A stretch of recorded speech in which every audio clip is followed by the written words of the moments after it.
Hi guys, Stephen from the Care Social Network. I wanted to share a video for my top 5 tips on your care recruitment processes and procedures. I implemented these ways of working 5 years ago. I grew a dom care company from 40 to 80 carers in 18 months and we got outstanding with CQC.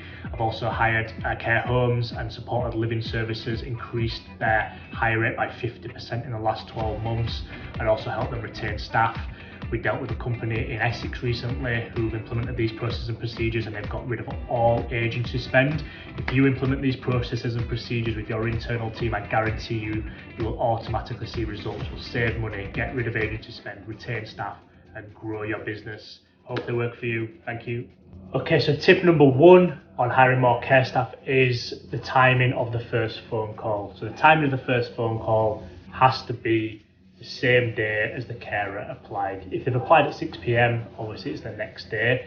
But if somebody's applied, if you've had 20 people apply over the weekend, those 20 people need to be getting contacted on Monday straight away. Timing is everything. We already know we're fighting against other care companies.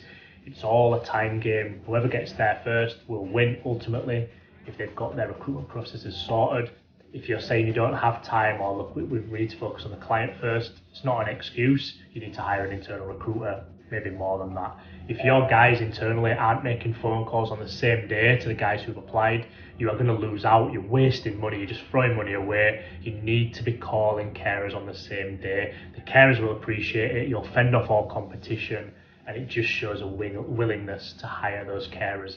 If you can't call candidates on the first day, you really need to be looking at your processes differently. You need to be hiring more staff, but you have to call them on the first day.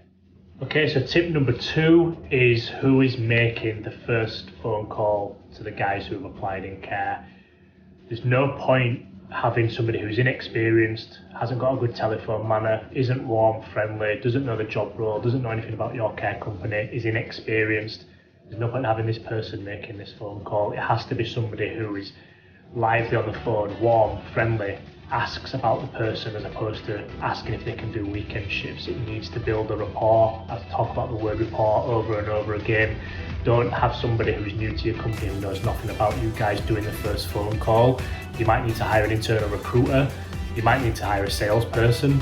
Recruitment and care is a sales game, that's a fact. You need to be able to sell the company. That doesn't mean being salesy, it just means be able to sell the company, the ethos, the culture, why you're the best company to work for. Make sure the person making the first phone call is the best person in your company to be making this call. They need to persuade me to want to work for you.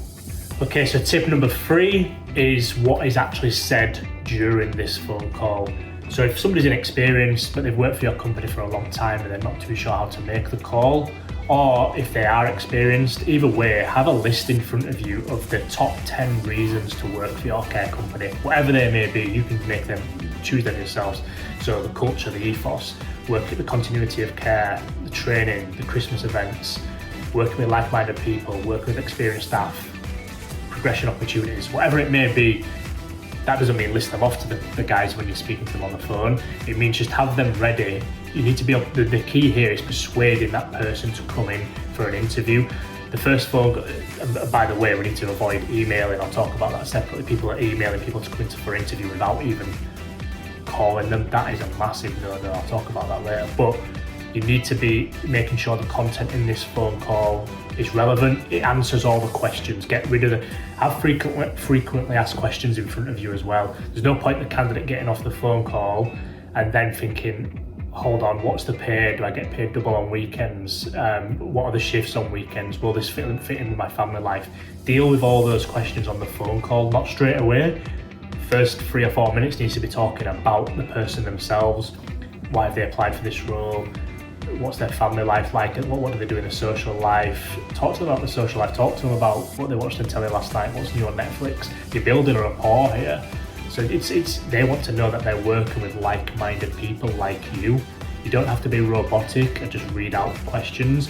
You need to be building a rapport, and the phone call can last as long as it takes. 5 minutes, 10 minutes, 15 minutes, whatever it takes to get that person in front of you for interview. Let them know about the actual interview as well.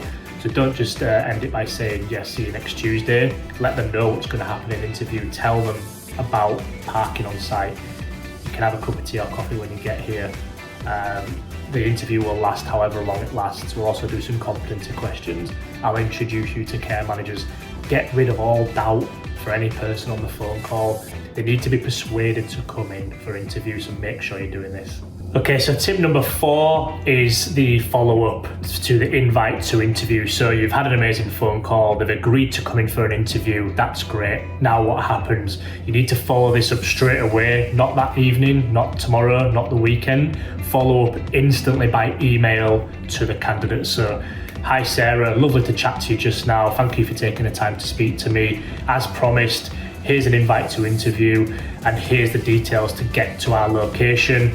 The interview will last however long. This is what will happen in interview. This is what you need to bring along with you. Be really specific in your emails and follow it up instantly.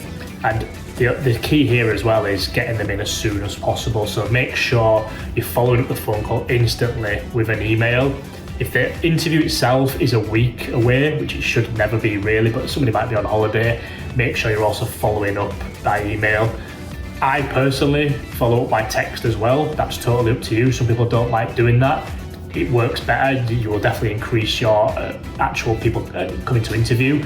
So I would also text them. Some people think that's unprofessional. That's a matter of opinion, but you definitely need to be following up by an email instantly. It just shows professionalism, and it's going to let them know that you're dead serious about hiring that person. Okay, so the 5th and final tip for our recruitment processes and procedures is following our VET principle. Voicemail, email, text. When you've called somebody up and they haven't answered, leave a voicemail straight away.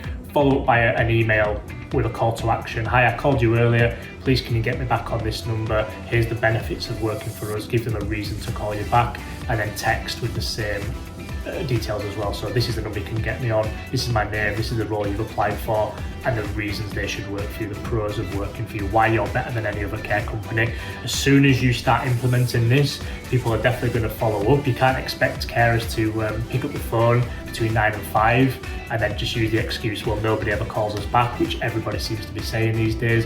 Follow our VET principle: voicemail, email, text, ×2. So I would be doing that twice personally.